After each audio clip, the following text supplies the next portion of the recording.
প্রিয়জনেরা, আজ ভস্য বুধবার। আজ ললাটে ভস্য মেখে আমরা তপস্যাকালের যাত্রা শুরু করছি। তপস্যাকাল হচ্ছে ঈশ্বরের কাছে ফিরে আসার যাত্রা। তাই প্রবক্তা প্রথম পাঠে ঈশ্বরের আমন্ত্রণকে আমাদের শোনাচ্ছেন, তোমরা সমস্ত হৃদয় মন নিয়ে আমার কাছে ফিরে এসো। আমরা হয়তো কতবার বলেছি, প্রভু আমি তোমার কাছে পরে ফিরে আসব, এখন নয়।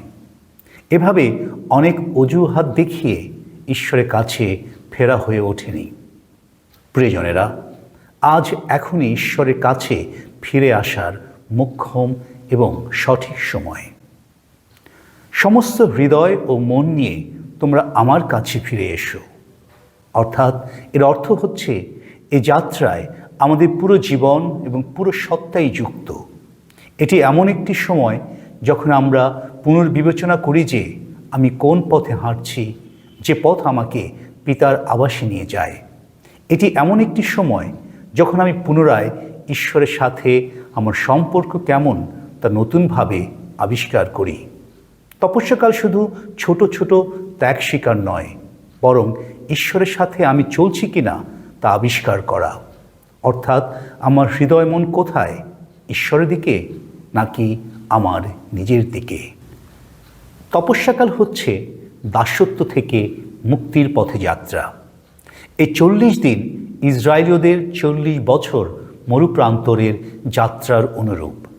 ইসরায়েলীয়দের কাছে অবশ্যই মিশরীয় দাসত্ব থেকে মুক্তি পাওয়া কঠিন ছিল, তবে তার থেকে আরও বেশি কঠিন ছিল যে মিশরকে তারা তাদের অন্তরে বহন করে নিয়ে বেড়াচ্ছে, তার থেকে মুক্তি পাওয়া।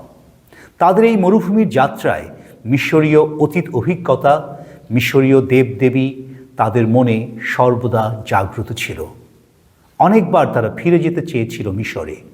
ঠিক একইভাবে বিভিন্ন ধরনের আসক্তি আমাদেরকেও ঈশ্বরের সাথে সম্পর্ক তৈরি করতে বাধা সৃষ্টি করে।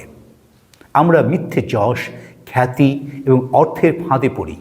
এ জীবন মরুপ্রান্তরে আমরা রাস্তা হারিয়ে ফেলি। তাহলে কিভাবে ফিরে আসব?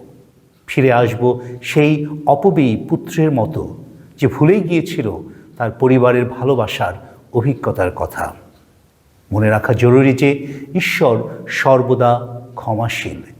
অনুতপ্ত হৃদয়ে যখন ফিরে আসি, তখন তিনি আমাদের আলিঙ্গন করে নেন। এই তপস্যাকাল হয়ে উঠুক গৃহে ফিরে আসার উৎসব। আমরা প্রত্যেকে নিজ গৃহে ফিরে আসার পথ খুঁজে পাই এবং পিতার আলিঙ্গনে দূর হোক আমাদের পাপময়তার ক্লান্তি, গ্লানি এবং অবসাদ।